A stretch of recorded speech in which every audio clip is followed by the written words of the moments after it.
팔랑팔랑 위반 건축물? 그게 뭐다냥? 보라냥 알려달라냥. 짠! 보라냥 왔다냥. 궁금하면 물어보라냥. 위반 건축물이 뭐다냥? 좋아.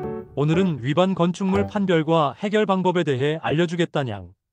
위반 건축물이란 건축법 등을 어겨서 시정명령 대상이 된 건축물 또는 대지로 시정명령 시 건축물 대장에 위반 건축물로 표시되는 물건으로 허가나 신고, 설계 도면과 실제 현장이 다르면 위반 건축물일 가능성이 높다냥.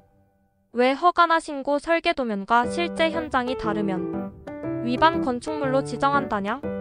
첫째는 안전이다냥. 주거와 학원이나 가게는 불과 연기 확산, 피난 동선, 구조 하중, 방음과 환기 기준이 다르다냥.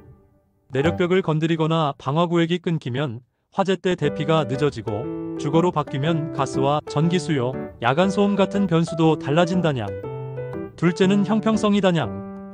세대가 늘면 주차와 쓰레기, 공용시설 부담이 커지는데 허가 없이 몰래 바꾸면 이 비용을 이웃이 떠안게 된다냥.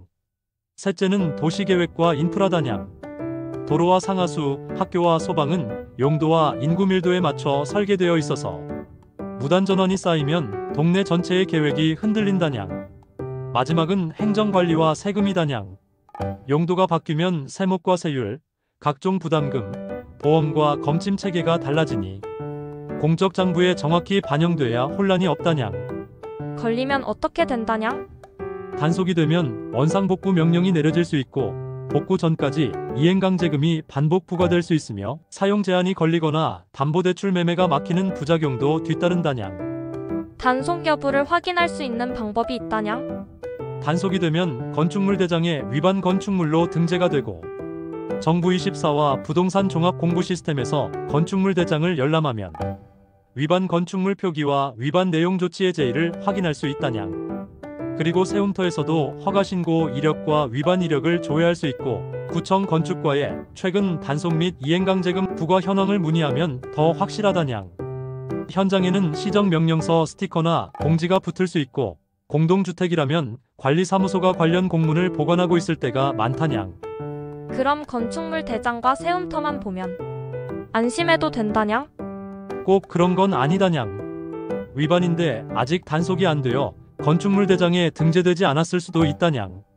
그래서 서류와 현장을 반드시 교차 검증해야 안전하다냥. 서류 쪽에서는 건축물 대장으로 용도 층수 면적이 현장과 맞는지 보고, 사용 승인서와 허가도면으로 베란다, 옥탑 칸막이 같은 요소가 도면과 일치하는지 대조하라냥. 등기부에는 위반이 직접 찍히지는 않지만 사용금지나 가처분 같은 간접 신호가 있을 수 있으니 참고가 된다냥.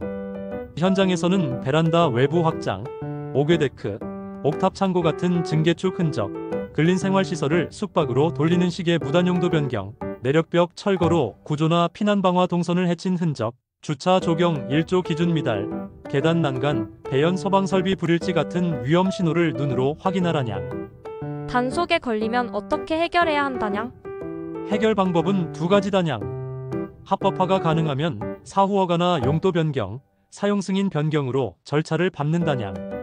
이때 주차 확보, 방화와 피난 성능, 구조 안전, 채광과 환기, 생활 소음에 대한 방음까지 기준을 충족해야 한다냥.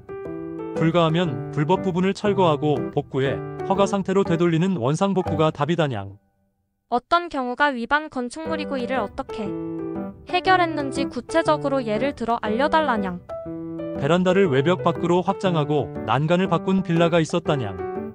원상복구하고 방수와 난간 기준을 맞추니 3주에 약 600만 원이 들었고, 공사 전후 사진과 영수증을 제출해 이행강제금이 중지되었다냥.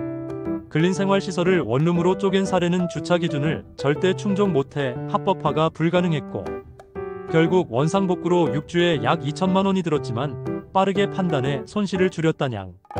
옥탑방 구조 변경으로 내력벽 손상과 피난 동선 훼손이 문제였던 거는 철거와 보강 후 사용 승인 변경을 받아 7주에 약 1,500만 원이 들었고, 구조안전 확인서로 경락잔금 대출 재심사도 통과했다냥. 우리 작은 아버지가 작은 상가주택을 한 채 갖고 있는데 원래 1층은 피아노 교습소였고 2층부터 4층까지는 원룸이었다냥. 방학 때 가보니 한창 공사 중이었다냥 궁금해서 여쭤보니 임차가 잘 안 돼서 1층을 원룸으로 바꾸는 중이라고 했다냥. 그럼 이 경우도 위반 건축물이 되는 거다냥? 사전에 용도 변경 허가를 받아서 공사를 한 것이라면 아니겠지만 그렇지 않다면 위반 건축물일 가능성이 크다냥. 주택으로 쓰려면 용도 변경과 사용 승인 변경 절차가 필요하고 주차와 채광 환기, 방화와 피난, 구조 안전, 방음 같은 주거용 요건을 충족해야 한다냥. 특히 세대수가 늘면 주차 기준이 강화되어 이 요건을 못 맞추면 합법화 자체가 불가능해지고 원상복구할 때까지 이행강제금이 부과될 수 있다냥.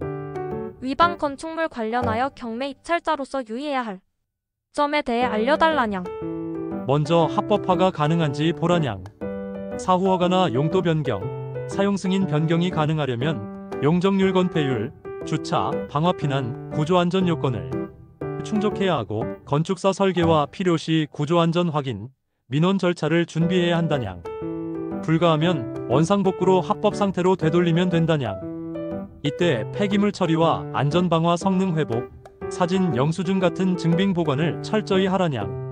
중요한 건 비용을 숫자로 만드는 일이다냥. 공사 설계 수수료, 공사 기간의 공실 손실과 금융 비용까지 합산한 총 비용을 구하고 여기에 5에서 10%의 안전마진을 더해 입찰가에서 그만큼을 차감하면 된다냥. 경락잔금 대출은 위반 건축물 이슈로 한도 축소나 거절이 있을 수 있으니 사전 상담이 필수다냥. 고맙다냥 보라냥.